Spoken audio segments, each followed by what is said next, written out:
Salam Nusantara bagi kita semua, selamat datang kepada channel Rekonoha. Yang menarik dari agama Yahudi ini adalah agama Yahudi ini tidak pernah sekalipun dalam catatan sejarah, tidak pernah sekalipun menyebarkan agama Yahudi dengan pedang. Wow, menarik ya. Saya tidak sedang membela agama Yahudi ya, tapi pada faktanya seperti itu, pada datanya seperti itu. Semua yang saya katakan di video ini ada sumber dan datanya ya. Saya akan menampilkan data dan sumbernya di sini ya. Silakan dibaca sendiri. Kemudian untuk masuk ke agama Yahudi ini butuh effort yang sangat-sangat luar biasa, butuh usaha yang sangat luar biasa. Jadi pada faktanya ya, saya tidak sedang membela agama Yahudi ya. Saya juga banyak mengkritik agama Yahudi ya, termasuk egosentris dan sebagainya. Tapi yang jadi permasalahan itu adalah sangat susah masuk ke agama Yahudi ini. Karena apa? Karena butuh effort ya. Harus kursus sana sini dan lain sebagainya. Ada berbagai macam alasan yang sangat epik. Jadi agama Yahudi ini pada faktanya tidak nyari member sebanyak-banyaknya. Tidak rebutan umat. Apa alasannya? Nanti akan saya jelaskan ya. Dan yang paling menariknya lagi, yang bikin saya tercengang daripada agama Yahudi ini adalah, yaitu kronologi atau sejarah penurunan Taurat dari Tuhan melalui Gunung Sinai ke Musa. Nah, yang menarik daripada sejarah atau kronologi ini adalah siapa dulu saksinya ketika Tuhan menurunkan Taurat kepada Musa. Siapa saksinya? Apakah di situ ada masyarakat Israel? Apakah ada yang menyaksikan? Apakah ini penurunan Taurat ini berdasarkan asumsi semata? Menarik untuk kita bahas ya. Oke, jadi semua yang saya katakan di video ini ada sumbernya, ada datanya ya. Saya akan membacakan sumbernya ya, biar lebih lengkap ya. Karena di video sebelumnya banyak yang ngomong sumbernya mana, datanya mana, lu asal asumsi dan sebagainya. Jadi ini bukan asumsi saya pribadi ya. Saya ngambil sumber dari Talmud ya, dari Taurat ya, dari Midrash dan lain sebagainya. Jadi ya untuk menghemat waktu baca sendiri aja ya sumbernya. Agama Yahudi tidak mengajarkan untuk menyebarkan agama dengan pedang. Tidak pernah sekalipun ya. Dalam catatan sejarah agama Yahudi itu menyebarkan agama dengan kekerasan atau dengan pedang. Sejarah mencatat demikian. Kalaupun misalnya ada konflik ya, agama Yahudi ini atau Israel ya, sebut saja namanya Israel. Kenapa saya sebut dengan Israel? Kenapa? Karena di YouTube ini sangat sensitif dengan nama Israel ini ya, sangat sensitif ya. Ya, suka disensor, suka dibanet ya. Jadi saya sebut dengan Israel. Jadi agama Yahudi ini ya tidak pernah yang namanya menyebarkan agama menggunakan pedang atau kekerasan. Apa alasannya? Karena dalam agama Yahudi itu dilarang ya membunuh. Ada nilai-nilai utama seperti dilarang membunuh pada Keluaran 20 ayat 13 sampai Ulangan 5 ayat 17 ya. Cintailah sesamamu seperti sendiri ya. Ini tertulis dalam kitab suci agama Yahudi. Dan saya tidak sedang membela agama Yahudi ya, disclaimer ya. Karena agama Yahudi ini kalau kita perhatikan ya, mereka itu kalau konflik sekalipun ya atau umat Israel ini konflik misalnya, mereka misalnya konflik perebutan wilayah, masalah politik, nggak ada bawa-bawa agama ya. Nggak pernah misalnya kita menginvasi daerah ini ya, kita menginvasi daerah Valen misalnya ya, Valentina misalnya, kita mau menginvasi daerah Valentina nih, terus kita akan menyebarkan agama ya, nggak ada seperti itu. Kita paksa ya masuk ke agama kita bikin negara tersebut menjadi agama Yahudi, nggak ada seperti itu, nggak ada. Kalaupun ada itu perebutan wilayah, masalah politik yang ataupun masalah-masalah lain yang nggak pernah sejarahnya menyebarkan agama menggunakan pedang ya, dipaksa masuk ke agama Yahudi, nggak pernah seperti itu ya. Tapi disclaimer ya, saya tidak membela agama Yahudi. Saya juga banyak mengkritik agama Yahudi, terutama egosentris. Apa itu egosentris? Egosentris agama Yahudi ini mengatakan bahwa umat Yahudi adalah umat pilihan Tuhan. Saya sangat menentang itu. Itu termasuk egosentris ya. Sangat-sangat menentang. Nanti saya akan bahas lebih detail ya. seberbahaya apa egosentris ini, ya. Dan menurut saya ini adalah hal-hal yang tidak baik, ya. Egosentris, mengagung-agungkan bahwa suku kita yang paling baik, ya, etnis kita yang paling baik, rasis itu namanya. Jadi saya nggak suka seperti itu. Kemudian agama Yahudi ini mengajarkan yang namanya perdamaian, atau dalam bahasa Ibrani atau bahasa Israel disebut dengan shalom. Ya, shalom ini adalah perdamaian, semacam konsep sentral dalam Yahudi, ya. Shalom itu perdamaian. Mari kita berdamai. Kemudian orang-orang Yahudi atau umat Yahudi atau agama Yahudi mementingkan atau berorientasi pada diplomasi dan negosiasi, ya. Tapi kalau mereka diserang duluan, ya. Saya melihat seperti itu. Kalau mereka diserang duluan, maka mereka akan sangat brutal banget, sebrutal-brutalnya. Kalau misalnya ada yang mengatakan bagaimana konflik Israel yang sekarang ini, menurut saya itu nggak ada hubungannya dengan agama. Itu murni perang saudara. Kenapa saya mengatakan itu perang saudara? Karena, ya, si Valentina dengan Israel ini masih saudaraan. Kalau dites DNA-nya itu nggak beda jauh, masih mirip kok. Ya, masih saudaraan. Sama seperti Melayu Riau dengan Melayu Malaysia. Kalau tes DNA masih satu rumpun, ya, mereka ini juga masih satu rumpun kok. Kalau boleh jujur, mereka ini masih perang saudara sebenarnya. Gak ada hubungannya dengan agama. Kalau si Valen ini misalnya mayoritas beragama Buddha, apakah kita membelanya? Enggak kan? Ya berarti kita aja yang terlalu tendensius kan dengan si Valentina ini dan dimanfaatkan. Saya tidak membela kedua-duanya, nggak ada pembelaan dua-duanya, nggak ada. Saya netral, saya tidak berpihak. Jadi yang saya tekankan itu, ya, walaupun saya banyak nggak suka dengan agama Yahudi ini, ya, mereka tidak menyebarkan agama menggunakan pedang, ya. Tidak menyebarkan agama dengan paksa, kekerasan, nggak ada. Kemudian Taurat mengatur hukum perang untuk melindungi sipil dan menghindari kekerasan, ya. Kalau misalnya ada yang mengatakan seperti ini, ya, sekarang ini itu banyak masyarakat sipil korban dan sebagainya. Ya kalau misalnya tentaranya masyarakat sipil, ya bisa aja kan. Ya kalau misalnya mau jadi perang, ya menggunakan ini dong, menggunakan baju perang dong, jangan menggunakan baju sipil. Kan sebenarnya tanpa kita sadari, kita itu dimanfaatkan sebenarnya dengan embel-embel agama, warga Konoha, ya. Donasi, walaupun donasinya itu, ya, kadang-kadang donasinya itu juga kita nggak tahu kemana kan aliran dananya. Jadi kalau kita berpikir secara rasional, ini nggak ada hubungannya dengan agama, ya. Konflik Israel dengan konflik si Valen ini nggak ada. Ini murni perang saudara, perebutan wilayah, mirip seperti, ya, ibaratnya Melayu Riau dengan Melayu Malaysia, mereka bersengketa gitu, ya. Itu seperti itu perumpamannya, karena DNA mereka masih satu rumpun, ya. Wajahnya juga masih mirip-mirip kalau boleh jujur. Kemudian susah menjadi umat daripada agama Yahudi ini, ya. Prosesnya itu sangat panjang banget, ya.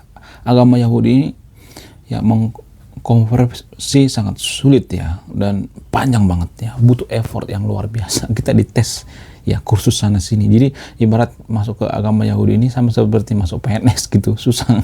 Ada tes sana sini. Apa alasannya? Karena agama Yahudi memiliki tradisi eksklusif dan protektif terhadap identitasnya, ya, sangat eksklusif. Kemudian agama Yahudi menekankan pentingnya garis keturunan Yahudi, ya, trah Yahudi. Kemudian konversi harus dilakukan dengan penuh kesadaran dan komitmen. Nggak boleh main-main. Misalnya, lu masuk ke agama kita, ya, ya, kamu mengucapkan ini, ya, baru kamu masuk ke agama kita. Nggak semudah itu. Butuh effort yang luar biasa. Kemudian proses konversi membutuhkan waktu lama dan evaluasi yang sangat mendalam, sangat mendalam. Lu benar-benar masuk ke agama kita nggak sih? Jadi kalau masuk ke agama Yahudi itu harus butuh effort yang luar biasa dan penuh pertimbangan. Kenapa? Karena umat Yahudi ini berpikir kalau lu mau masuk ke agama kita, lu mau malu-maluin agama kita apa enggak? Gitu biasanya. Lu mau malu-maluin apa enggak? Takutnya nanti suatu saat lu malu-maluin agama kita, lu melakukan kejahatan, lu mempermalukan agama kita di khalayak ramai, ya, lu bawa agama kita, itu yang mereka takutkan, ya. Kemudian ada beberapa syarat-syarat konversi, ya, untuk masuk ke agama Yahudi, ya, seperti misalnya mengenal dan memahami ajaran Yahudi. Jadi nggak ada istilah masuk aja dulu, ya, masuk aja dulu nanti belajar di dalam, enggak, mereka belajar dulu, ya. Jadi bukan berbanding terbalik, ya. Kalau di agama lain misalnya masuk aja dulu, ya, nanti kamu belajar di dalam, enggak, agama Yahudi enggak seperti itu, ya. Lu benar-benar paham dulu agama Yahudi baru lu masuk. Kalau lu nggak paham, jangan masuk deh, takutnya nanti malu-maluin seperti itu, ya. Terlepas ada kontroversi umat Yahudi, ya, saya tidak menyangkal itu, ya, saya tidak mendukung itu juga, ya. Kalau misalnya ada perebutan wilayah, ya, perang dan lain sebagainya, saya nggak mencampurin itu, ya. Karena kalau boleh jujur, setiap negara juga seperti itu. Konoha juga pernah yang namanya konflik kok. Pernah dengan Malaysia, Ganyang Malaysia. Ya kan? Ada pernah kok konflik. Perebutan wilayah, pernah juga, ya. Masa bersiap, ya. Warga Konoha konflik dengan Belanda, masa bersiap ada puluhan ribu itu orang yang meninggal. Masa bersiap. Coba cek data. Jadi kita jangan menjadi umat si paling suci deh, ya, atau masyarakat si paling suci tanpa dosa. Kita juga nggak suci-suci amat warga Konoha, kalau boleh jujur, ya. Kalau boleh jujur. Jadi saya suka hal-hal yang berbau kejujuran, ya.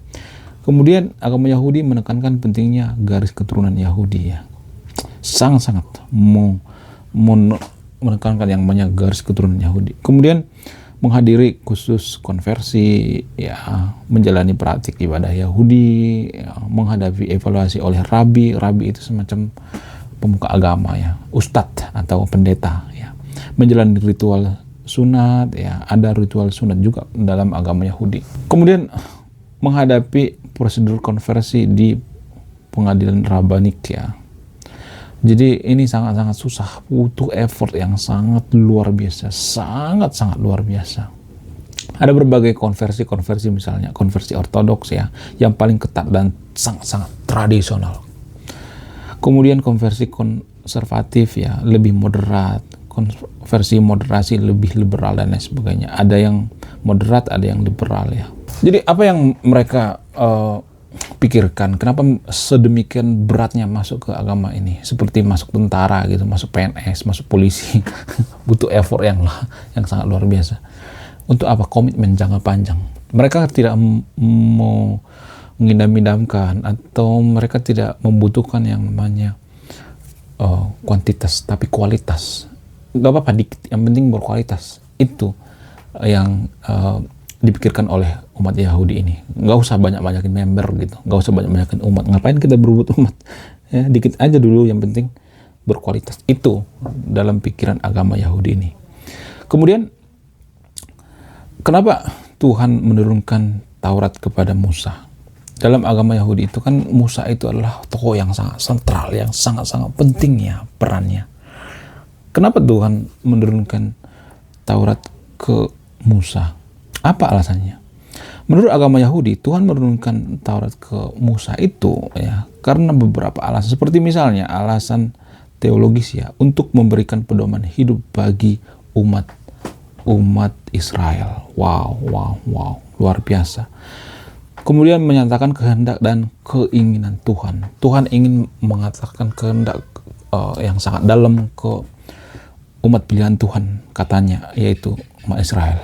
Kemudian membuat perjanjian antara Tuhan dengan umat Israel. Ada semacam perjanjian, ya, ada semacam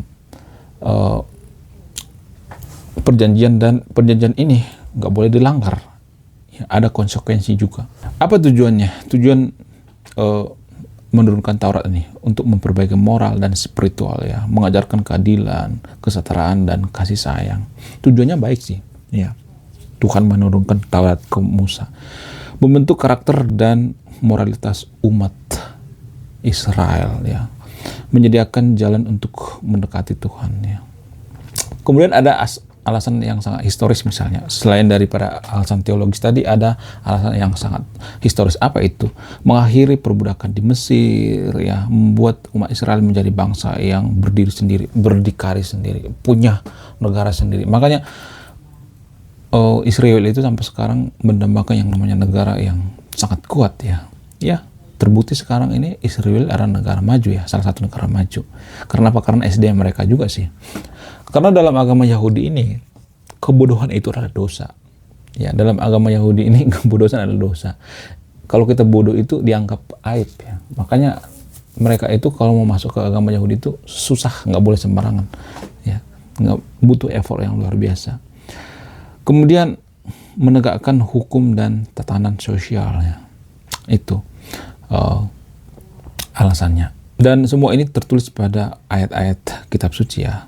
Seperti pada Keluaran 19 ayat 3 sampai 6, ya, Ulangan 5 ayat 1 sampai 22 dan lain sebagainya, ya. Lalu bagaimana kronologinya? Kenapa umat Israel itu menerima Taurat dari Tuhan? Bagaimana kronologinya? Bagaimana kronologinya Musa itu ketemu dengan Tuhan, ya?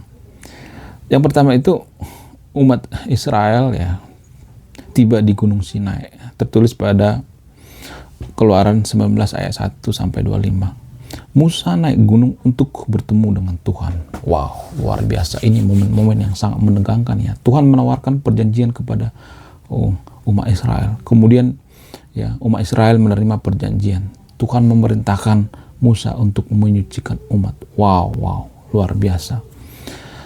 Tuhan turun ke Gunung Sinai, ya, dalam awan dan api. Wow. Jadi ada semacam awan bersekelebat gitu, terus ada api, gitu. Musa bertemu dengan Tuhan. Musa naik gunung untuk menerima Taurat, ya. Tuhan memberikan 10 perintah atau hukum Taurat yang isinya itu jangan membunuh, jangan mencuri, jangan selingkuh, ya, harus memuliakan orang tua. Isinya seperti itu, ya. Ada 10, ya. Nanti kalau di antara sahabat yang tervinu pengen saya bahas tentang hukum Taurat yang ke-10 itu, saya bahas lebih detail lagi, terus di kolom komen, ya. Dalam kronologi ini sebenarnya, ya, ketika Musa bertemu dengan Tuhan itu di Gunung Sinai itu, ada yang mengatakan bahwa Musa ketika ketemu Tuhan itu dia pingsan, ya, karena bertemu dengan Tuhan. Kemudian ada yang mengatakan bahwa umat Israel juga saat itu menyaksikan ketika Musa bertemu dengan Tuhan, ya. Tapi ada juga yang mengatakan hanya mendengar suaranya doang. Ada yang mengatakan enggak, benar-benar melihat Musa bertemu dengan Tuhan. Jadi ada berbagai macam perdebatan, ya. Ini semacam perdebatan. Tapi saya tidak berpihak pada agama tertentu, ya. Saya mencoba untuk mengkritisi, ya. Walaupun misalnya ini dalam agama Yahudi itu semacam katanya, ya. Kenapa saya mengatakan ini semacam katanya? Karena ini bukan berdasarkan penelitian, riset. Ini kan katanya. Dan orang-orangnya juga tidak bisa dikonfirmasi benarkah ketemu Tuhan atau tidak. Ya, zaman itu belum ada yang namanya HP. Kalau misalnya ada HP nih, bisa divideoin. Oh, ternyata Tuhan seperti ini. Ternyata Tuhan wajahnya seperti ini. Ketika Tuhan ketemu sama Musa, dia pingsan dan lain sebagainya. Ada bukti secara tertulis, ya. Kalau misalnya ada yang membantah, lu kan nggak harus ngelihat kalau Musa itu ketemu sama Tuhan. Kalau misalnya ada yang mengatakan seperti itu, ya. Tapi kan kalau riset itu kan harus by data, ya, ilmiah, masuk akal. Jadi saya akan memberikan kritik, ya. Ini khusus bagi agama Yahudi, ya. Saya tidak bahas dari agama Kristen, tidak bahas dari agama Islam, enggak, ya. Khusus bagi agama Yahudi, ya. Ini saya mengkritisi, ya. Menurut saya ini cuma katanya. Karena apa? Karena tidak ada bukti otentik, ya. Tuhan bertemu Musa. Entah Musa itu ketemunya itu sama siapa di gunung sini, kita nggak tahu, kan. Ya, ini saya mencoba mengkritisi, ya. Itu kan cuma katanya. Kalau misalnya ada di kitab suci agama Yahudi itu katanya, itu kan katanya. Nggak ada bukti yang nyata, katanya. Itu kan cuma katanya dan katanya. Kalau boleh jujur, dalam agama Yahudi, ya, surga juga katanya. Nggak pernah orang misalnya melihat surga gitu. Di mana surga gitu. Ya, ini khusus agama Yahudi ya, saya tidak mencampuri agama lain ya, khusus agama Yahudi. Saya tidak ada hubungannya dengan agama lain ya, terutama agama yang ada di Konoha nggak ada hubungannya. Warga Konoha itu anti kritik ya, nggak semuanya tapi anti kritik. Jadi menurut saya ini cuma katanya dan katanya. Walaupun misalnya Tauratnya itu isinya itu hal yang baik ya, ya sah-sah aja, nggak jadi masalah. Jangan membunuh, ya jangan selingkuh, jangan nyusahin orang tua, ya, menghormati orang tua dan lain sebagainya, ya, perdamaian dan lain sebagainya, ya, isi kitab Taurat itu. Tapi sah-sah aja, nggak jadi masalah. Yang jadi permasalahan itu adalah nggak ada bukti yang valid ya, otentik. Dan ini katanya, kitab suci agama Yahudi menurut saya itu katanya dan katanya. Bahkan orang-orang Yahudi juga banyak yang ateis kok, ya, seperti Mark, agnostik. Dia itu kan orang Yahudi ya. Dia juga mengatakan bahwa saya tidak terlalu percaya dengan agama, ya kan. Mark Zuckerberg juga mengatakan seperti itu. Ya, sah-sah aja ya. Jadi menurut saya ini tidak ada bukti otentik ya kalau Musa itu bertemu dengan Tuhan. Bentuk wajahnya juga kita nggak tahu ya, Tuhan itu seperti apa ya. Ya, ini cuma katanya dan katanya. Ini kritikan saya terhadap agama Yahudi ya, nggak ada hubungannya dengan agama lain, nggak ada. Jadi pada faktanya ya, berdasarkan penelitian yang ini cuma katanya dan katanya, nggak ada bukti yang otentik. Oke, terima kasih sudah menyimak dan memahami video ini. Saya Ray Konoha, salam rasional.